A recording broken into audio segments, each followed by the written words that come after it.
Longtani iri muri filime zakunzwe ku isi ku rwego rudasanzwe. Ibice byabo byose byarasohokaga bigakundwa ku rwego rudasanzwe ku buryo buri mukinnyi wese abaga wayikozeho yungukaga amafaranga menshi.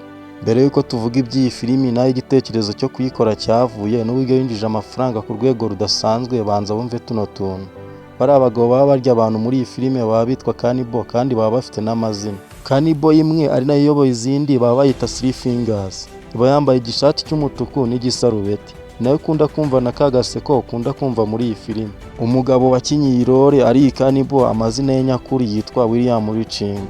Hanyuma iyi cannibal ikinamo yambaye ibikote baba bayita one eye, ariko mu buzima busanzwe uyu mugabo yitwa Ted Clark.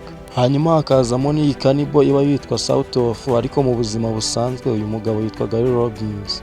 Izi cannibal tumaze kuvuga haruguru nizo cannibal z'ingenzi muri izi filime zose za Longtani. Kugira ngo base kuriya bababonye muri filimi byasabaga aba makeup artist amasaha agera kuri 5 yose bari kubatera makeup kugira ngo uzababone basa kuriya.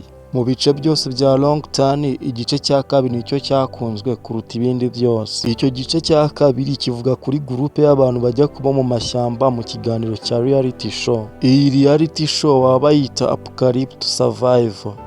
Ni umuntu uba ugomba kuzamara igihe kinini mu ishyamba akazava atsindira amafaranga menshi. Icyo baba batazi ni uko rino shyamba riba ririmo cannibal zirya abantu zitazitangira no kubakoramo akazi gake gake. Ikintu cyatumye kino gice gikundwa cyane ni uko zino cannibal ziba zifite n'imiryango, papa, mama n'abana, kandi buri yose iba ifite ubugome n'ubwicanyi budasanzwe bwayo. Cyane cyane ingabo iba ifite ubugome bwinshi kuko iba igenda ikica abantu ikazana ibyo kurya mu rugo nk'ivuye guhaha. Iriya myotsi ubona muri filime ndetse n'iturika byari ibya nyabyo kuko nta CGI bigeze bakoresha. Ugiye kuvuga kuri bino bigwi by'izi filime za Longtani ntago wabivamo.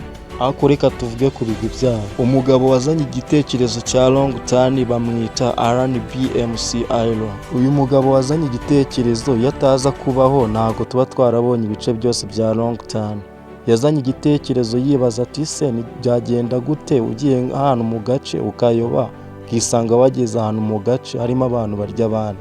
Kubera yari n'umudirector byahise byoroha, ashaka abafatanyabikorwa bashora miliyoni 10 kugira ngo bakore kino gice cya mbere cya Longtani. Iki gice kikigera hanze cyaragiye kirakundwa ku rwego rudasanzwe ku buryo amafaranga azwi cinjije ari miliyoni 28 z'amadolari. Ayo ntayazwi, hari n'andi atazwi kuko muri bino bihe bya 2003 hari abacururizaga ku masede bagakora amakopi yabo. Bivugwa ko bino bice byose bya Longtani byaba bimaze kwinjiza arenga miliyoni 350 z'amadolari. Mu gukora zino filimi bano bagabo bagiye bahurira n'ibibazo kuri seti ku buryo ushobora kubyumva ukumva biratangaje. Nk'ubu mu gukora zino filime za Longtani byasabaga ko bazana kuri seti amaraso ya nyayo kugira ngo bakore seni bigaragaza ko kari ibyanyabyo. Ibi byatumaga abakinnyi babaga bari kuri seti baragiraga isesemi abandi bakanaruka. No mu gukora zino filimi byasabaga ko abakinnyi bakora amasitandi yabo kuko nta CGI yari ihari. Twandikire muri comment unadukorere subscribe tubwire nimba amakuru ari meza, utubwire na filime yindi twaza gukoreraho ubutaha.